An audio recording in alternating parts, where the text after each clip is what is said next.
KBS 1라디오 김용민 라이브 특별 대담. 김용민이 묻고 도올 김용옥이 답한다. 용문 용답. 우리 시대의 지성, 우리 시대의 사상가, 우리나라에서 민중의 사랑을 가장 넓게 받고 있는 철학자지요. 도올 김용옥 선생 오늘 모셨습니다. 선생님 어서 오십시오. 네. 예, KBS 라디오는 정말 오랜만에 나오신 것 같습니다. 네, 하여튼 우리 김용민 씨가 너무 잘하니까 제가 이렇게 아주 만사 제치고 나왔습니다. 네, 감사합니다. 어떠세요? 스튜디오 분위기가? 아주 좋습니다. 이 분위기가 예. 이건 제 서재 같아요. 근데 한 달 후에 또 저쪽 스튜디오로 옮겨갑니다. 예. 그때도 한번 또 나와주셔야 돼요. 예. 자, 여러분 도올 선생께 뭐든 물어보십시오. 자, 3629번 쓰시는 분 휴대전화 뒷번호 도올 선생님이 어떤 가르침을 주실지 기대가 됩니다 라고 보내주셨고, 이인철님, 도올 스승님 영상으로라도 배우니 너무 좋습니다. 사숙으로 여기며 배움을 이어갑니다 라고 말씀해 주셨습니다. 자, 여러분들도 의견 주시고요. 또 궁금한 거 물어보셔도 되고요. 샵9730 짧은 문자 50원, 긴 문자 100원, 콩으로 보내시면 무료입니다. 질문 보내주신 분들은 추첨을 통해서 저희가 모바일 커피 쿠폰 보내드리도록 하겠습니다. 자, 도올 선생님, 그럼 오늘 또 나오셨는데 특별히 우리 도올 선생님이 최근에 책을 내셨어요. 그것부터 한번 질문을 드려보도록 하겠습니다. 첫 번째 질문, 왜 마가복음을? 네, 이번에 새 책을 내셨습니다. 도올의 마가복음 강해 600페이지에 달합니다. 네. 예, 신약 성경 마가복음, 예수의 전기를 다룬 사복음서 중에서 맏형인데 목차만 나열해도 거의 10장이 돼요. 예. 네. 정말 오랫동안 이 책 쓰시지 않으셨습니까? 네, 제 인생에서 2년이라는 세월이 걸린 책은 이거밖에 없습니다. 네. 도올의 마가복음 강해가. 네. 집필 시간이 한 2년 걸렸어요. 알겠습니다. 예전에 도올 선생께서 기독교 성서의 이해라든지 요한복음 강해 이 책을 내셨는데, 그리고 마가복음을 쓰셨단 말이죠. 이번엔 왜 마가복음일까? 이게 또 궁금해집니다. 지금 우리나라는 정치적인 문제도 우리가 같이 얘기를 해야겠지만, 네. 기독교가 이 땅에서 사라질 수는 없잖아요. 근데 기독교라는 게 우리나라의 현재 지금 우리 살고 있는 사회의 중요한 문화를 형성하고 있는데, 이 기독교에 대한 이해가 너무 잘못되어 있단 말이에요. 근데 그 이해의 핵심이라고 하는 것은 반드시 우리가 성경을 기준으로 해야 하거든요. 근데 성경을 기준으로 한다고 그럴 때 우리가 지금 바울을 믿는 게 아니고 예수를 믿는 거예요. 그럼 예수를 믿는다고 하면은 반드시 예수의 전기에 해당되는 유한겔리온 복음이라고 하는 것이 여기 사복음서가 있는데 그 중에서 많은 사람들이 그저 마태, 마가, 누가, 요한 이렇게 돼 있으니까 마태가 보통은 가장 앞에 오는 대단한 복음서가 기준이고, 그리고 그 뒤에 조금 그 짧은데 마가는 그 마태를 좀 축약하거나 좀 빈약하게 편집한 어떤 책이 아닌가라는 식의 생각이 있단 말이에요. 마태 다음에 마가니까 넘버2로 알고 있어요. 넘버2로 알고 있는데 사실은 사복음서 중에서 가장 먼저 쓰여진 것이 마가복음이고 마가라는 사람의 그 역사적인 X가 누군지는 우리가 몰라도 복음이라고 하는 그 양식, 그 문학 양식을 최초로 만든 분이란 말이죠. 그래서 마가복음은 최초라는 의미보다도 복음서라는 양식을 최초로 만들어서 그것을 통해서 사이 기독교의 아주 프로토타입의 모습을 확정한 것이기 때문에 우리가 마가복음으로부터 기독교는 출발하지 않으면 아니 된다. 이런 입장이 있는 거죠. 기독교는 마가복음으로부터 출발해야 한다. 이 말씀인데, 그럼 마가복음이 왜 중요한지 이 부분을 이제 설명을 또 해주셔야 될 것 같아요. 도올 선생님이 마가복음은 전 세계를 리드하는 21세기 조선 종교혁명의 기점이자 총점이다. 네. 이렇게도 말씀하셨고요. 네네네. 예. 그러니까 우리가 사실은 기독교 역사에서 중세기 기독교를 우리가 뭐 그걸 신봉하지는 않잖아요. 교황시대. 예. 교황시대. 그건 황제교 같은 것이고 네. 우리가 기독교라고 하면 그래도 네. 말틴 루터의 종교개혁 이래의 네네. 이제 기독교가 근세 인간들의 어떤 이 사고를 만든 것인데 네네. 그 분의 말틴 루터는 훌륭한 분이지만 그분의 종교개혁이라는 게 네. 레포르마티온이라는 게 예. 제한되어 있고 상당히 문제가 많았어요. 그 시대적인 제약 때문에. 네네. 그러기 때문에 지금 500년을 맞이하는 이 시점에서 네. 새로운 종교혁명이 일어나야 된다는 건 세계 신학자들의 공통적 생각인데 그것이 일어날 수 있는 곳이 사실은 한국밖에 없어요. 한국밖에 없다. 이거 지금 서양에는 사실 기독교인이 이렇게 많지는 않으니까 교회도 이렇게 사람 많이 안 오고 네네네. 그러기 때문에 우리나라야말로 이 마가복음을 새롭게 해석을 하면은 자연스럽게 종교혁명이 이루어지고 세계 기독교 문화를 우리 민족이 리드할 수 있게 되는 거죠. 네. 근데 또 요즘에 한국의 개신교회를 두고 지나치게 물량주의에 기울었다. 네. 또 특정 정치 편향이다. 네. 뭐 그 밖에도 세습 문제라든지 네네. 뭐 불법적인 건축 논란이라든지 이런 저런 이유 때문에 사회로부터 참 많은 네. 질타와 또 비판을 듣고 있는 상황입니다. 그래서 기존의 기독교가 뭔가 좀 각성해야 되지 않겠는가 이런 목소리도 지금 나오고 있는 상황이어서 그런 어떤 선생님의 통찰도 한번 좀 들어봤으면 좋겠다는 생각이 듭니다. 한국 개신교에 대해서 한번 여쭤보겠습니다. 네. 선생님께서는 금강경도 얼마 전에 내셨어요. 네네, 불교. 예. 네, 불교뿐 아니라 기독교에도 아주 지극한 관심을 갖고 계신데 저술한 책 목록만 봐도 기독교를 정말 열심히 탐구했다. 이렇게 네. 평가할 수 있을 것 같아요. 현재 한국 개신교에 대해서 어떻게 보고 계신지. 한국 개신교는 사회 진보에 해롭다. 이런 말씀도 하셨어요. 네, 그러니까 제가 최근에 그 미국의 아주 대표적인 신학자인 존 컵하고 만나서도 네. 전체를 볼 때 한 200년의 기독교 역사를 볼 때 네. 기독교가 위대한 일을 많이 했지만 네. 전체적으로 볼 때는 기독교가 해를 끼친 것도 우리 역사에 해를 끼친 것도 너무 많다. 네. 그랬더니 그분이 그건 너무도 당연하다. 기독교를 잘못 이해하고 있기 때문에 네네. 거기서 오는 문제점이 한국 역사에 집약적으로 나타난다고도 나는 볼 수 있다고 생각한다. 이렇게 말씀하시더라고요. 근데 네. 결국은 우리나라 기독교는 예수로 돌아가야 된다.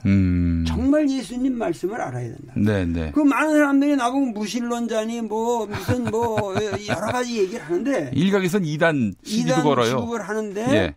요번 이 책은 여러분들이 보시면은 바로 알겠지만 이건 전체가 히라버 원전에 의거해서 제가 주석을 단 겁니다. 신약 성서는 원래 이제 그리스 히라버로 네. 만들어진 건데 예. 오늘날 우리나라 성경의 그 번역된 언어를 가지고 네. 그 원래 의미를 충분히 알 수가 없어요. 그래서 이 히라버 원전에 입각해서 그 히라버의 예. 모든 음을 제가 다뤄줬고 그의 문법적 해석까지 전부 해서 모든 사람들이 쉽게 이해할 수 있도록. 네. 그러면은 예를 들면 예수는 원래 처음부터 선포한 게 네. 하나님 나라를 선포한 분이거든요. 마가복음에 언어하려면 네. 때가 찼다. 네. 하나님의 나라가 임하였으니 네네. 회개하고 복음을 기쁜 소식을 믿으라. 네. 그러면 이 말씀이 이제 회개한다라는 말 같은 것도 네. 이제 그 히라버로 하면은 네. 메타노이아거든요. 예. 그러니까 노이아라는 건 생각이고 메타라는 건 바꾸다라는 거예요. 그러니까 네네. 예수는 사람을 죄인이라고 규정한 적이 없어요. 그건 바울의 논리죠. 회개하라고 하면은 뭔가 죄 지은 사람 그러니까 보고 죄 지은 사람 반성하고 참여하라 뭐 이런 뜻으로. 그게 아니고 예수님 말씀은 히라버로 하면은 네. 생각을 바꿔라. 생각을 바꿔라. 네. 발상의 전환을 하라. 발상의 전환을 하라. 왜? 하나님의 새로운 질서가 이 땅에 임하고 있으니까. 아. 그거는 네가 생각을 바꾸지 않으면 안 보인다는 거거든요. 아. 그러면은 이거는 완전히 그 예수라는 분이 그 외쳤던 메시지는 뭐 불교가 됐든 우리 이 고전 네. 이 동양의 그 천리가 됐든 네. 위배되질 않아요. 똑같아요. 그렇기 때문에 이런 모든 것을 통합할 수 있는 네. 새로운 기독교. 네. 그리고 원래의 예수의 메시지로 돌아가고 우리가 예수를 만나자. 네. 그래서 저는 이 책을 쓰고 나서도 네. 제가 이제 예수를 만났습니다 하고 네. 어머님의 기도가 나의 기도를 통해서 우리 민족에게 새로운 예수님의 모습을 전했으면 좋겠습니다. 하고 그냥 울면서 기도했어요. 도울 선생님께서. 그러면 예. 그러니까 저야말로 깊은 신앙인이고 매일 기도하는 사람이고 매일 성경 읽는 사람인데 네. 하여튼 여러분들이 이 도울의 마가복음 강해라고 하는 네. 이 책을 읽어만 보시면 도울이 외치는 것이 무엇인가 그리고 네. 이 기독교라는 것이 이 땅에서 해야 할 일이 무엇인가 이거를 절절하게 이해하게 될 겁니다. 요즘 개신교 하면요. 네. 거리에 목사들 많이 생각하게 됩니다. 대표적으로 이제 한국기독교총연합회 대표회장이면서 문재인 하야 범국민투쟁본부 총괄 대표를 맡고 있는 전광훈 목사 이야기를 안 할 수가 없는데 어떻습니까? 대중 동원 능력이 상당해요. 그래서 또 지금 보수 정치권에서는 거의 멘토 역할을 하고 있는 전광훈 목사인데 어떻게 보고 계십니까? 저는 그런 개별적인 목사를 잘 몰라요. 관심도 없고. 아주 총괄적으로 저는 기독교의 원래 모습에 대한 그 사랑이 있기 때문에 네네네. 이 교회 조직을 가지고 노는 사람들은 나는 기독교인으로 안 봐요. 네. 교회가 아닌 네. 하나님의 말씀을 나의 삶에서 실천하는 사람. 이게 크리스찬이죠. 네, 알겠습니다. 사실 마가복음 하면은 여러 다른 복음서와 달리 예수의 역사적 사실을 굉장히 충실하게 상세히 전한 그런 성서로 또 많이들 평가를 합니다. 그래서 또 가장 예수가 세상을 떠난 이후 그 후로부터 가장 가까운 시점에 저작된 것이 바로 마가복음 아니겠습니까? 예를 들면은 우리가 예수의 복음이라고 하는 것의 핵심은 그 유앙겔리온 기쁜 소식이라고 하는 핵심은 너희들한테 복을 줄 때가 기쁘다 이렇게 그런 게 아니라 패션 순환이거든요. 예수의 삶에서 예루살렘으로 가서 거기서 겪은 패션 순환의 이야기. 그것은 십자가에 못 박히시고 돌아가시면서 그 모든 채찍까지 맞으면서 로마 형벌의 끔찍한 형을 맞으면서도 그 순환을 겪으신 그 결과로 골고다에 못 박히시는 그 예수님의 모습에는 기적사화가 일체 들어가 있지 않습니다. 기적사화라는 것은 이제 예수께서 초능력을 발휘해가지고 초능력을 발휘해서 사람이 갑자기 무리를 걷는다든지 그 이전에 갈릴리에서는 엄청난 기적사화가 많이 나오는데 이 막상 순환의 사화에서는 일체 기적이 개입되지 않습니다. 하나님이 돌보시질 않아요. 그러고 예수님이 십자가에서 그 끝내 외치시는 게 엘리 엘리 라마 사막단이 아닙니까? 주여 주여 어찌하여 나를 버리시나이까? 거기도 전혀 하나님의 구원이 없었어요. 그러니까 하여튼 처절한 그 절망감 그 절망감이야말로 기독교의 본질이라는 거예요. 축복이 본질이 아니라 그 절망감 속에서야말로 진정한 구원이 있고 부활이 있고 새로운 미래가 열리는 겁니다. 그러니까 오늘날 우리나라의 모든 문제도 우리가 겪고 있는 이 모든 절망감, 네. 모든 게 지금 뭐 조국 사태고 모든 게 내가 보기에는 절망적으로 들려요. 네. 왜 그렇게들 쓸데없는 것에 다들 집착해가지고 예. 왈가왈가 하고 있는지. 그러나 이 절망감을 우리가 극복할 때 비로소 우리에게 부활이 있고 새로운 하나님의 나라가 열리고 남북 통일이 이루어지고 한다는 것을 기독교인들이 확신을 해야 그게 크리스찬이지. 네. 아, 그래요. 이 절망감이 오늘 우리 시대에 주는 교훈이 무엇인지, 또 여기서 우리가 어떤 교훈을 도출해내야 하는지, 그렇죠. 이 이야기는 잠시 뉴스를 듣고 와서 계속 이야기 나눠보도록 하겠습니다. 라디오 정보센터 다녀오겠습니다. 조진주 씨.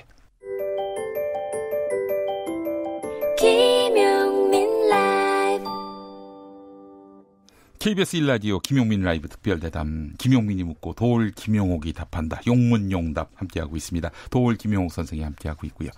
자, 애청자분들의 문자가 많이 왔습니다. 5888번 휴대전화 뒷번호 쓰시는 분, 과거에 도올 선생님의 요한복음 강의를 읽고 또 몇몇 강의를 듣고 도올 선생께서 무신론자인 줄 알았습니다. 오늘 인터뷰 내용을 듣고 상당한 감동을 받았는데, 무신론자로 하는 분들이 많아요. 또. 예. 자, 그리고 또 조인환님, 존경하는 도올 선생님, 예수는 지금으로 말하자면은 좌파입니까? 혁명가입니까? 사회주의자입니까? 이렇게 물어보셨습니다. 요거 답해 주시겠습니까, 선생님? 그거 상당히 좋은 질문인데요. 네. 예수님께서는 예. 어디까지나 그 개인의 예. 구원을 말씀하시지만 그분의 모든 행적, 갈릴리에서 세례 요한에게 이 세례를 받고 네. 그 뒤로부터 쭉 활동하신 걸 보면은 모든 것이 사회운동이거든요. 공동체 운동이고. 예. 밥을 먹더라도 혼자 잡수시는 법이 없고 같이 잡수시고. 그러네요. 그리고 모든 사람들이 그 이병오어라고 하는 그 형편없는 게 있어도 그걸 네. 나누어서 같이 먹고. 그러기 때문에 예수가 말하는 천국의 운동이라고 하는 것, 하늘나라가 이 땅에 온다고 하는 것은 네. 이 땅을 하늘나라로 만들겠다가 아니라 네. 하늘의 새로운 질서가 이 땅 위의 질서로서 임한다. 네. 임하게 하옵시오. 주기도문에도 그렇게 있잖아요. 네네네. 그러기 때문에 예. 제가 보기에는 아주 철저한 이 오클로스 민중의 그 뿌리를 둔 이 사회 변혁 운동가였다는 거죠. 네, 사회 변혁 운동가로서 네. 예수를 직시해야 한다. 네네. 개개인에게 복을 주고 구원해주고 이런 차원의 예수에 좁혀서 있게 생각하지 말고 네. 말하자면 이 사회 속에서 작용하는 예수 정신을 봐야 된다 이런 말씀이었습니다. 그러니까 20세기 우리나라 신학의 가장 세계적으로 존경을 받는 신학의 흐름이 네. 민중신학이라는 거 아닙니까? 알겠습니다. 네. 자, 선생님 아까 절망감 얘기하셨어요. 네. 절망감이 성서에서 이 말하자면 중요한 하나의 어떤 테마였는데 네네. 절망감이 왜 나왔을까요? 기왕이면 좀 좋은 이야기, 희망적인 이야기, 그리고 미래지향적인 이야기 이런 것들이 많으면 좋을 텐데. 지금 남북 문제만 해도 예. 그렇게 지금 문재인 대통령이 취임해서부터 네네. 그렇게 힘들게 모든 그 미국의 대통령과 네. 북한의 수령을 이렇게 아우러 가면서 자기 나름대로는 노력을 했는데 네네. 그거가 다가오는 것은 절망뿐이잖아요, 지금. 그러네요. 뭐가 하나도 진전된 게 없어요. 그러니까 국민들이 보기에 야, 그럼 이게 뭐냐, 우리 역사가. 네네네. 그 젊은 애들 보고 자꾸만 젊은 애들이 보수적이라고 그러는데 젊은 애들은 보수적일 수가 없어요. 그들에게 있어서는 네. 새로운 질서가 도래하고 북한이라는 새로운 영역이 생기면 좋아하는 아들인데 네. 이들에게 어떠한 충분한 재미를 못 주는 거죠. 이 역사가 이렇게 진행되면서 인원만큼 하루하루 뭐가 달라지는 게 보여야 되는데 네. 그러니까 우리에게 지금 다가오고 있는 것은 네. 정말 우리가 좀 더 구체적으로 얘기했지만 네. 절망감밖에 없다. 그러나 이 절망 속에서도 예수처럼 십자가에 못 박힐 줄을 정말 안다면 거기서 진정한 새로운 세상이 나는 열린다고 봅니다. 그렇기 때문에 오늘 우리가 겪고 있는 이 모든 국제사회에서의 우리의 고통, 네. 우리가 지금 대접을 받아서는 아니 되는 이 형편없는 대접을 이 국제사회에서 받고 있다고 우리가 지금. 네. 우리 민족이 이런 민족이 아닌데 네. 왜 이렇게 비굴하게 살고 예. 한국의 소위 우파라고 하는 사람들은 그저 한국을 그냥 개똥으로 만들려고 있는 거예요 지금. 강대국에게 복속되고 아주 저질적이고 비굴하고 그냥 뭐 종족 그 친일 종족주의만 외치면 박수를 칠 그런 사람들이죠. 네. 그러니까 이런 상황에서 우리가 이런 절망감 속에서 내가 항상 기도하고 생각하는 것은 바로 여기서 내가 엘리엘리라마 사막다니엘을 외칠 때 어찌하여 이 모든 것이 나를 이렇게 버리시나이까 하고 어떻게 해서 내가 하나님마저 나를 버리십니까 하고 그 어떠한 절망의 메시지를 외칠 때 네. 결국 무덤이 비었다는 거죠. 부활했다는 것이고. 부활했다는 것이죠. 이 민족이 어떻게 부활을 할까요? 그러면은 통일로 부활을 해요. 통일로 부활해야 한다. 통일이죠. 지금 우리가 통일이라는 걸 갖다가 네. 마치 네. 어떤 뭐 빨갱이만 어떻게 합하고 이런 문제가 아니라 세계사의 네. 이 프론티어를 예. 우리 민족이 어떻게 리드해 가느냐 하는 차세대 그리고 지금 현재 우리가 살고 있는 우리 세대만 해도 네. 곧 죽어요. 그 문제가 없어요. 그러나 이 통일이라는 문제는 앞으로 이 민족이 어떻게 살 것인가 미래에 관한 청사진이에요. 네. 이건 이러한 문제를 우리가 정말 제대로 알아야 된다는 거죠. 김정은 북한 국무위원장이 금강산 남측 시설 싹 드러내라. 기분 나쁘다. 이런 말을 해가지고 오늘 아침에 좀 출렁이었습니다. 예. 그것도 네. 우리가 네. 생각을 해보세요. 네. 예. 내가 뭐 알릴레오에서 그런 말을 한 적이 있는데 네. 사실은 우리는 그렇게 미국한테 네. 이 세상에 네. 여러분들 한번 이 방송을 들으시는 분 가슴에 대고 반성을 해보세요. 이 세상에서 우리나라처럼 도대체 미국 말을 잘 듣고 고분고분하게 미국 사람이 이래라 그러면 한 민족이 네. 몇 1세기 동안 이렇게 비굴하게 미국한테 다 해달라는 대로 해준 민족은 없어요. 네. 그러면 그런 것에만큼 뭔가 그래도 진지한 대가가 와야 되는데 그것이 없이 지금 일방적으로 북한 보고도 사실은 너 핵을 먼저 포기해라. 네. 이게 선악 포기라는 게 말이 안 되죠. 왜냐하면 그들은 지금 핵 포기를 하려면은 네. 그 핵 포기를 할 만큼 단계적인 그야말로 동시 포기라든가 네. 뭐가 이렇게 같이 이루어져야 되는데 뭐 해주면은 우리가 경제적인 지지하다. 이거는 예. 협상이 아니고 그냥 협박이거든요. 협상이 아니고 그러니까 이런 걸 가지고 북한을 우리가 이렇게 압박하면 안 된단 말이죠. 네. 그러니까 여기에 대해서 우리가 근본적으로 할 수 있는 거라도 해야 되는데 네네네. 예를 들면 아니 그 양반 뭐야 이명박 대통령께서 네. 그 금강산에 어느 잘못 지역에 들어가서 네. 빵 해가지고 예. 돌아가신 거 가지고 네. 금강산 관광객을 예. 이걸 금강산을 바로 없애버릴 뿐만 아니라 네. 오이사 조치라는 거 그 흉악한 조치를 그냥 해버리잖아요. 네. 그 뒤에 예. 천안함 사건 사건에 예. 그러면은 지금 문재인 정부는 네. 유엔 제재가 설사 있다 하더라도 오이사 조치 같은 거는 빨리 없애버려야 된다. 그거는 정부가 할 수 있는 거거든요. 네네. 그거 해봐야 뭐 유엔 제재가 있는데 뭔 소용이 있겠어? 네. 이게 아니란 말이에요. 예, 우선 할 수 있는 거라도 정확하게 해야 되는데. 네네네. 문재인 정부는 북한에 가서 솔직히 말해서 능라도에서 우리는 5천 년을 같이 살았다가 지금 70년 잠깐 헤어졌는데 하고 그냥 우리 민족은 하나다 이러고 연설을 하고 와서 네. 거기서 열렬하게 환영을 해줬는데 네. 과연 너희들은 뭘 했냐? 네. 여기 사실 우리가 답할 게 없어요. 그만큼 뭐냐면 우리가 너무도 주체적으로 할 수 있는 제스처도 안 썼다 그동안. 네네네. 그건 사실이고. 네. 둘째로 예를 들면은 네. 그 군비가 너무 늘어나고 있다. 국군의 날 뭐 이렇게 하면 뭐죠?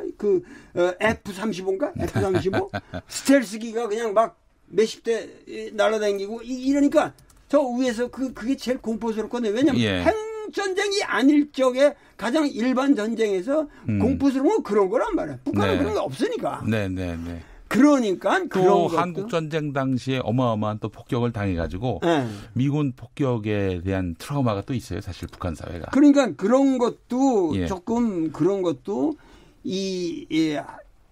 좀 로우키로 우리가 이런 거를 과시적으로 보이지를 말았어야죠. 그리고 예를 들면 군사훈련 그 한미 합동 군사훈련 같은 것을 그러니까 내가 잘은 모르지만 무슨 참수부대 훈련까지 했다고 그래요. 그러면 북한에서 볼 적에는 김정은 목다는 훈련까지 하는데 이런 식이라는 게 그게 우리는 그 의도적인 게 아니라 어차피 훈련을 하면 그런 게 다 과정으로 들어가게 돼 있는데 하여튼 그런 거 저런 거 생각해 볼 적에 저기서는 이건 너무하지 않냐.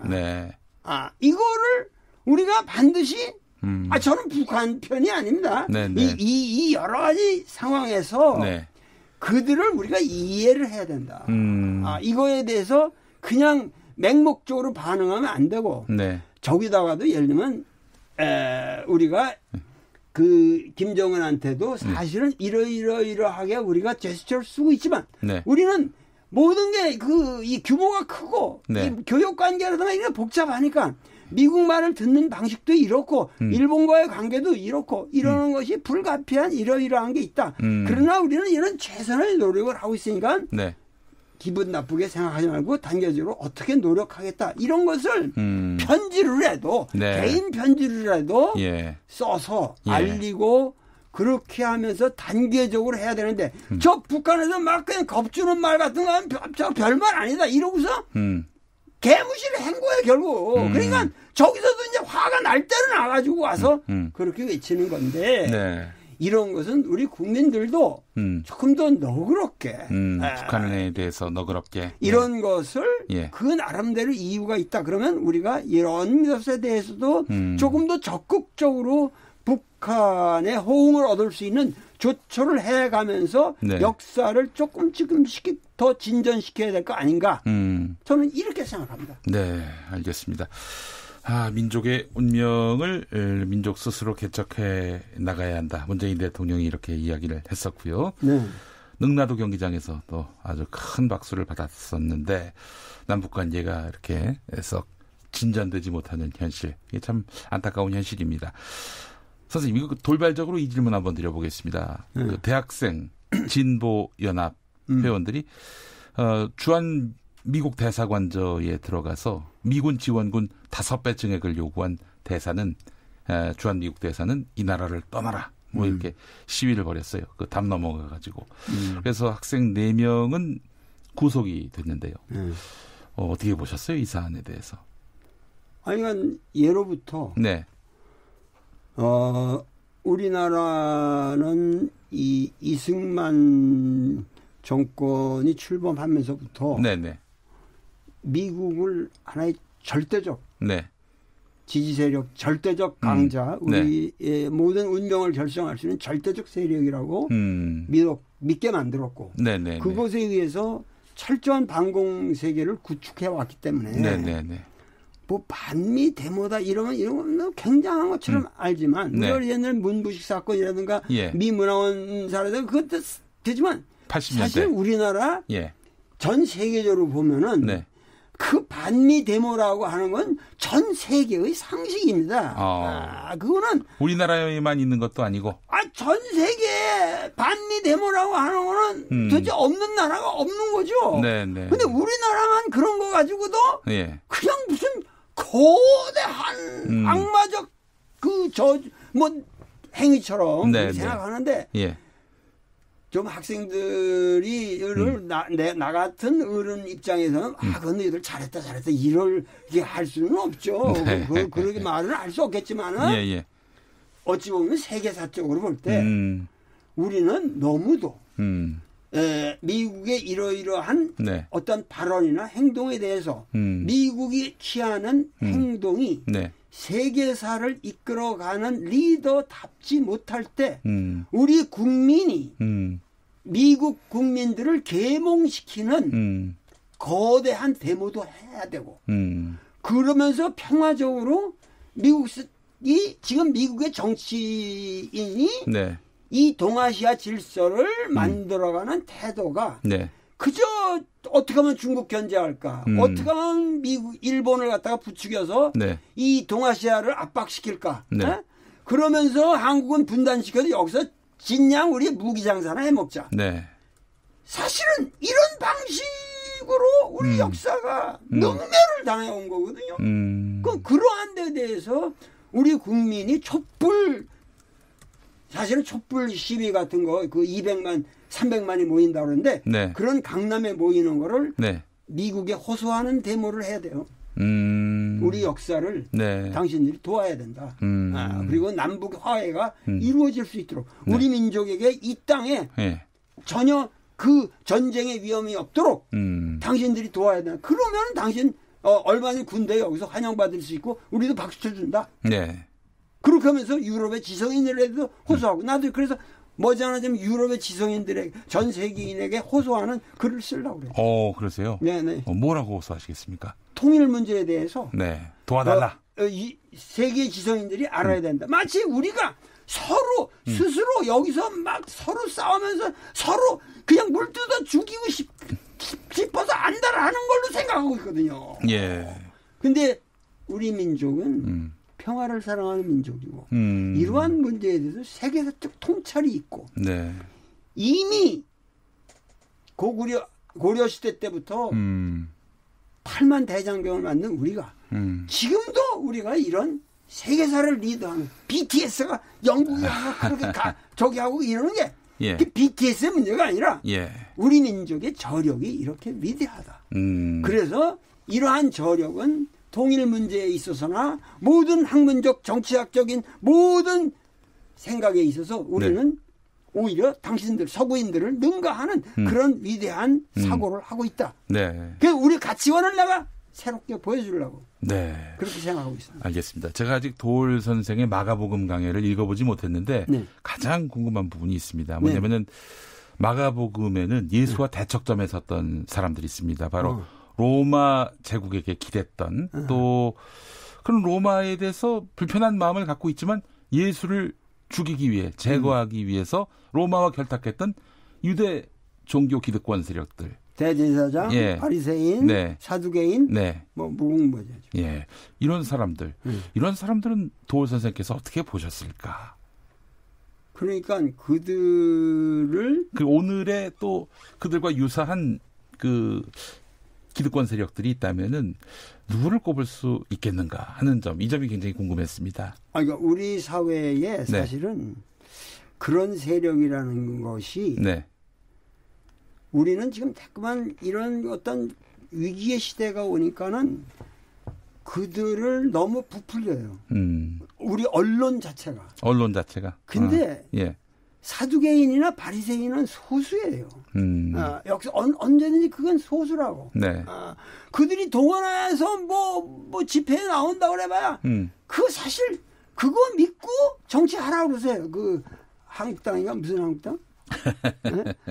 얼마인지 그분들은 그런 식의 정치를 하라고 그러세요. 그러나 우리가 모이는 것은 여기서는 뭐 100만 200만이 중요한 게 아니라 답답하니까 그걸 풀기 위해서 나오는 거예요. 억눌린 가슴을 안고 힘없는 민중들이 자발적으로 나오는 거예요. 근데 이거는 네. 숫자의 문제가 아니라 예. 우리 역사를 이끌어가는 진정한 힘입니다. 그렇기 때문에 여기에 대해서 뭐 오늘날 예수와 바리새인들의 네. 대척점이 있었다. 네. 우리 역사는 난 그런 거 없다고 생각합니다. 그런 거 없고 네. 오로지 우리 역사는 진실에 의해서 우리 역사를 이끌어가는 그리고 통일로 향해 가는 그러한 유앙겔리온 하나의 복음의 메시지만 이 땅에 있다. 네. 그거를 믿고 십자가에서 절망할지라도 네. 기꺼이 십자가를 지자. 저는 이걸 호소하고 싶어요. 네, 알겠습니다. 저희 애청자분들 문자 많습니다. K71837529 이 계정 쓰시는 분. 우리나라가 미국 없었으면 공산주의 국가가 되지 않았겠습니까? 라고 말씀했는데 이렇게 생각하는 분들이 예, 많습니다. 사실. 참 예. 딱한 노릇이죠. 왜냐하면 네. 공산주의는 다 망한 건데 지금. 그러네요. 공산주의가 지금 존재하지도 않고 예. 힘을 쓰는 것도 아니고. 위협의 그 주체일 수도 없고. 지금 소련도 지금 러시아도 공산주의 국가가 아닙니다. 네. 혼동하시면 안 돼요. 네. 그리고 지금 공산주의라고 해서 네. 지금 북한이 공산주의인 줄 아는데 북한은 주체 국가예요. 자기들 공산주의라고 안 그래요. 주체 사상 국가라고 그러지 공산주의라는 말 걔들 안 써요. 지금 확실히 아셔야 돼요. 그렇기 때문에 공산주의라는 건 이 땅에 이미 존재하지 않습니다. 우리나라에만 빨갱이로 존재하는 거예요. 우리나라에만. 우리나라에만. 남한에만 존재하는 공산주의. 예. 네. 알겠습니다. 중국도 사실 공산주의를 표방하지만 뭐 자본주의화 되지 않았습니까? 공산주의가 있는 게 아니라 공산당 조직이 있죠. 공산당만 있고 공산주의는 없고. 공산주의는 없고. 예. 그다음에 그 공산당이 표방하고 있는 거는 네. 시장 경제죠. 그러니까 이게 도대체가 그 트럼프 입장에서는 환장할 노릇이에요. 예. 이거를 어떻게 이거 다스리지 않으면 이 결합이라는 이 세계를 집어먹고도 남을 그런 힘이 나오거든요. 네. 왜냐하면 자본주의라는 게 항상 자유민주주의라는 것이 그런 통제력을 상실해서 문제가 되는 건데 네네. 그걸 같이 갖고 있으니까 예. 마음대로 시장도 조작할 수 있고 마음대로 권력이 그 어떤 역사의 방향을 가지고 가니까 네. 여기에 이걸 그대로 놔서는 안 되겠다 하고 지금 대중국 선언을 하는 건데 네네네. 과거의 냉전 구도와 지금 미국과 중국의 싸움이라는 거는 네. 전혀 신냉전이라는 엉뚱한 말을 쓰는데 그건 신냉전이 아니에요. 예. 그거는 그냥 누가 더 1등이냐 하고 소꿉장난이라고. 알겠습니다. 자, 선생님, 그 조국 전 법무부 장관과 그 가족에 대한 수사, 검찰 수사, 아주 뭐, 2달 동안 온 나라를 그야말로 들었다 놨다 했습니다. 물론 그 죄가 있는지 없는지를 이 단계에서 판단할 수는 없습니다. 결국에는 사법부가 최종적인 판단을 내리게 될 텐데 그분들 얘기를 하는 건 아니고요. 다만 우리 사회에 지난날까지 다 돌아봤을 때 검찰이 무소불위의 권력을 지금 행사해 온 것이 아니냐. 검찰 권력을 견제할 수 있는 수단은 딱히 없었다. 이런 얘기도 많이 나오고 있습니다. 예수 같은 경우도 사실은 당대 공권력에 의해서 희생을 당했던, 죄 없이 희생을 당했던 인물로 이렇게 기독교인들은 기억하고 있는데 말이죠. 네. 어떻게 보셨어요? 검찰 권력.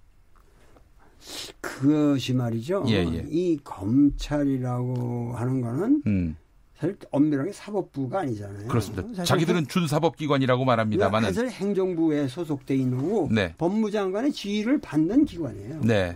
그렇고 그렇기 때문에 국가 행정부의 전체적인 분위기. 네. 그러니까 검찰들이 자기 검찰 조직의 문제를 생각한다면 그 조직을 생각하는 것만큼 네. 국가 행정 조직 전체를 생각해야만 하는 그러한 명분과 입장을 가지고 있는 사람들이에요. 네. 자, 그런데 왜 이게 오늘날 우리에게 이렇게 검찰이 예. 절대 권력으로 인지되고 있느냐 하는 것은 네.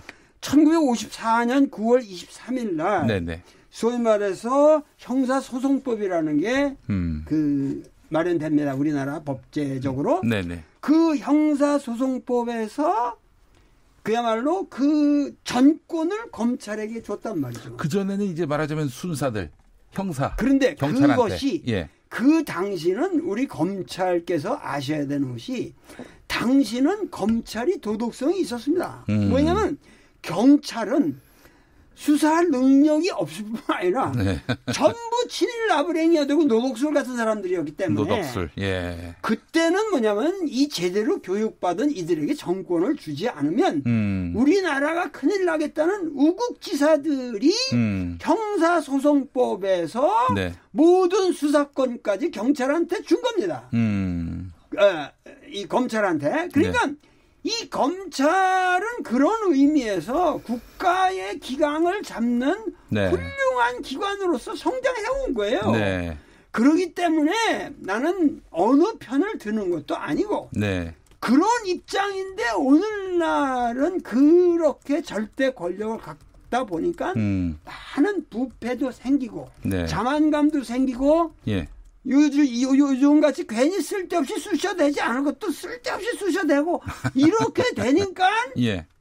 이게 이 수사권이라는 것 자체가 네. 다원화돼야 되지 않느냐라는 반성은 나올 수밖에 없는 거죠. 검찰이 독점해서는 안 된다. 안 된다. 예. 예. 그러니까 이러한 상황에서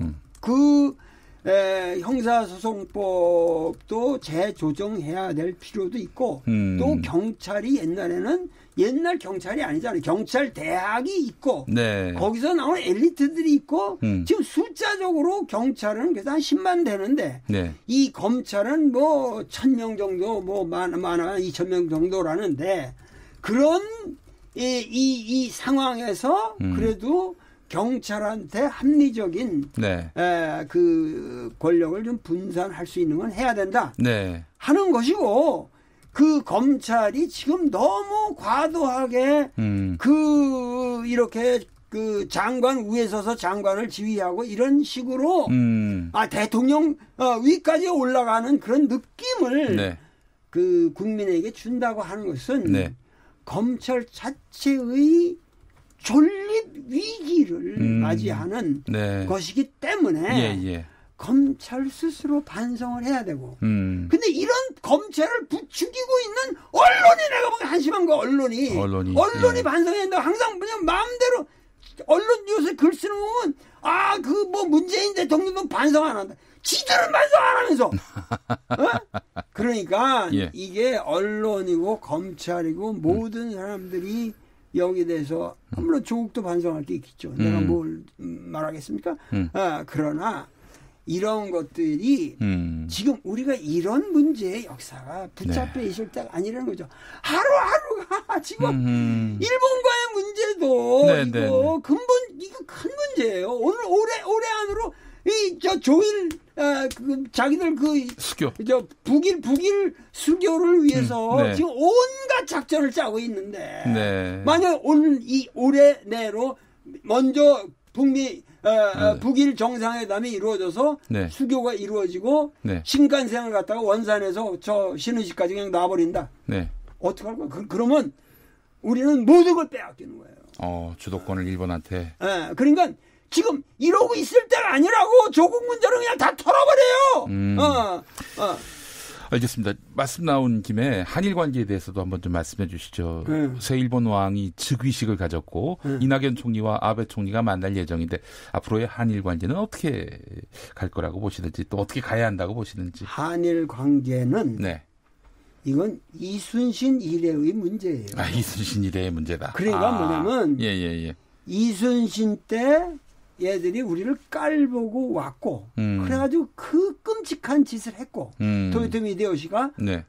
길을 빌려달라고 그러고 그 끔찍한 짓을 했고 그 300년이 지난 후에도 그 맛을 못 잊어가지고 한국을 쳐먹으려고 해서 36년 지랄을 했고 이 강점 시기를 거쳐서 네.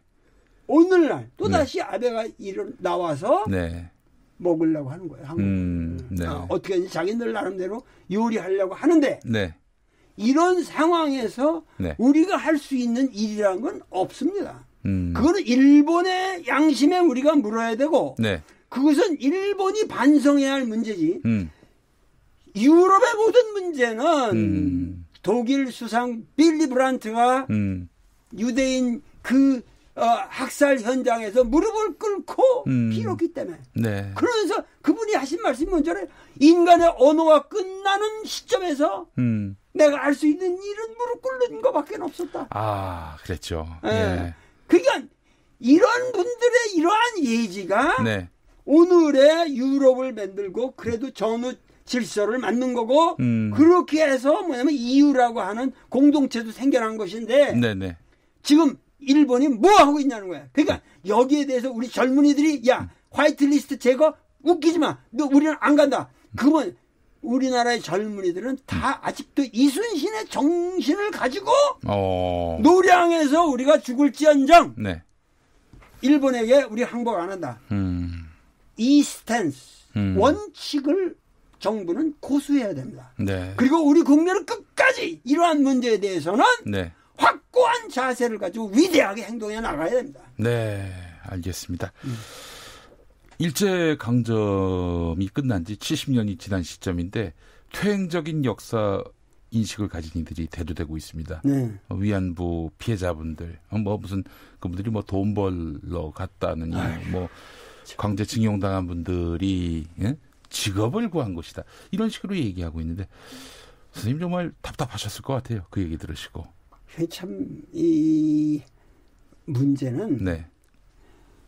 일본은 말이죠. 네. 그 문화 정책이라는 게 대단해요. 문화 정책. 그러니까 한국을 점령하기 이전에 만주를 조사해서 광개토대왕비를 먼저 해석하는 사람이 그 사람들이니까. 네?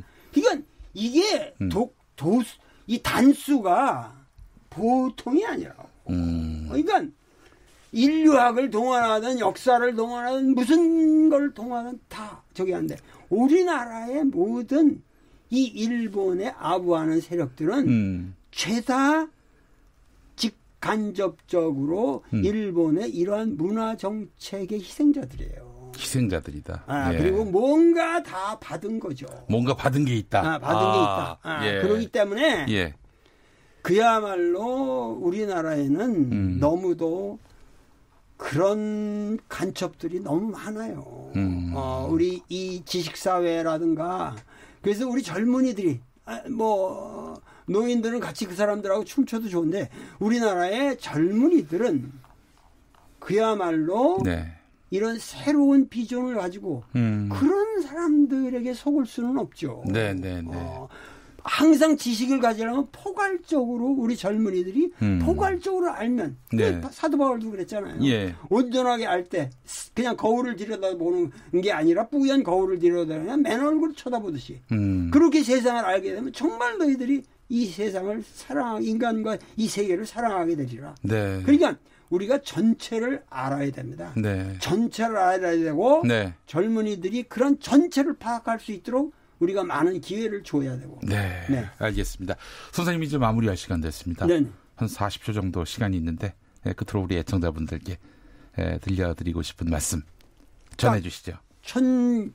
오늘 2019년 제가 KBS에서 2019년을 맞이하면서 도라인 오방간다를 했지 그렇습니다. 않습니까? 그러니까 이게 뭐냐면 3.1운동 100주년이 되는 해인데 그러면 올해의 우리의 비전은 뭐냐? 그것은 결국 뭐냐면 일제 식민지에서 우리가 누적되었던 적폐 이것이 청산돼야 되고 그리고 후반기 50년에 세계 냉전 질서 속에서 우리가 잘못되었던 이러한 문제들이 이 적폐가 해결돼야 되기 때문에 결국은 친일파 청산과 결국은 선생님 말씀 잘 들었습니다.